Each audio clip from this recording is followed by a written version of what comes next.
Ben McKee and Patrick Brown of GoVols 24/7 here inside of Neyland Stadium with our no huddle following Tennessee's 69-3 Nice. win over Chattanooga. Tennessee handles business the way that it should against an FCS opponent.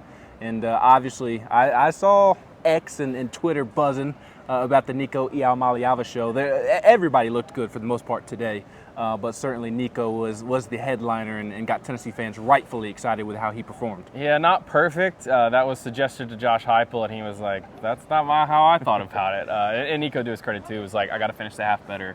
2-minute drill didn't work out. They had a 3-and-out before that, where he had a couple of sort of missed throws and a bobble to snap. But man, he looked really good throwing the ball down the middle of the field, throwing the ball down the field vertically.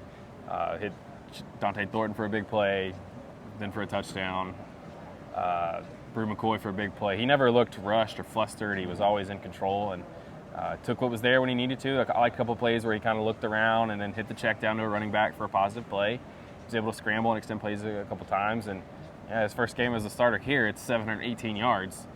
He put up 314 and a half, 22 of 28. So pretty good day for him, and obviously a lot of reason for excitement. And I think he showed why in this game.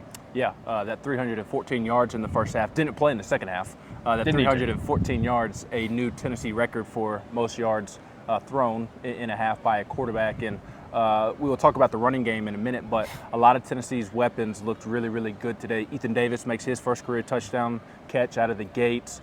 We mentioned a couple of big plays for Dante Thornton. He has 2 touchdowns today after having 1 all of last season, looking good out on the perimeter. Then, of course, Brew McCoy. And it wasn't just those guys. I mean, others made plays as well, but those were kind of the ones that stood out to me. Yeah, I think Nico hit 10 different receivers during his first half, so spreading the ball around. There were some running backs, a couple tight ends involved in there. So Tennessee's got a lot of playmakers, and with a quarterback like that, they have a chance to be really good on offense again. Yeah, and the running game looked really good again. To your point about things looking good again offensively, the running game looked really good. Dylan Sampson did not get a ton of work in the preseason, but you could not tell by the way he ran the football today.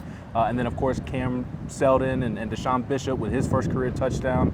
Peyton Lewis getting in late. Khalifa Keith had his first career touchdown there towards the end as well. That running back room as a whole, given how banged up they were during camp and how limited they were in terms of receiving reps, they looked really good today as well. Yeah, this was sort of the first time that Darrell Sims, the new running backs coach, has had his whole group healthy. They haven't been full strength all offseason, and Dylan Sampson handled not getting a lot of practice time in camp like you would expect a veteran to, and he said it in there.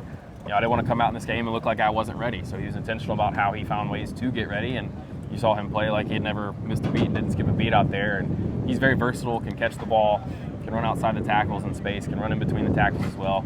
He looked really good. Cameron Seldon, I think, is a really impressive story. I mean, this guy, it was iffy if he was going to be available for the start of the season. And even Sampson said this guy's a freak, that he was ready to get back as quickly as he did. And he didn't look like he had any limitations or hesitations with his shoulder either. So I think he's going to be a good running back. Deshaun Bishop had a good run too, almost. He was running on his tiptoes for like 20 yards. And Sampson had a good line in there. It was like he should have scored that touchdown too. So that's a good 3-headed start for him.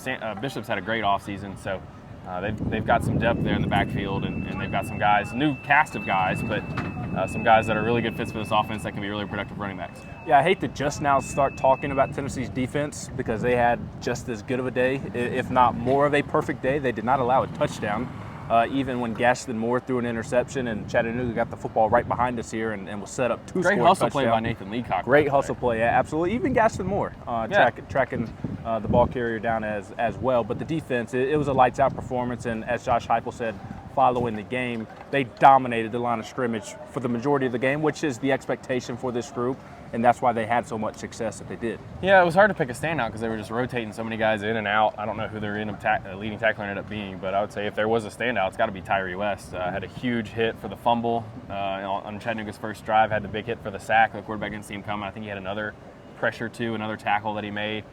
His game, he had 9 months apart between this one and the Citrus Bowl, but he also played really well in the Citrus Bowl, and so this is a guy that was a highly rated recruit, was committed to Georgia for a while.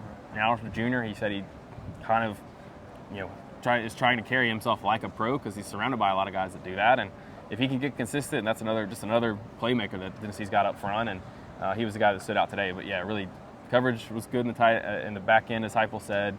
Solid play from linebackers. The defensive line did what a lot of people expect him to do. Absolutely. Tennessee begins the season in the win column. They'll be in Charlotte next Saturday night to play NC State. in Bank of America Stadium there for the Panthers. And in the meantime, we've got plenty of coverage of Tennessee's 69-3 win over Chattanooga up at the site at GoVols247.com. He's Patrick Brown. I'm Ben McKee.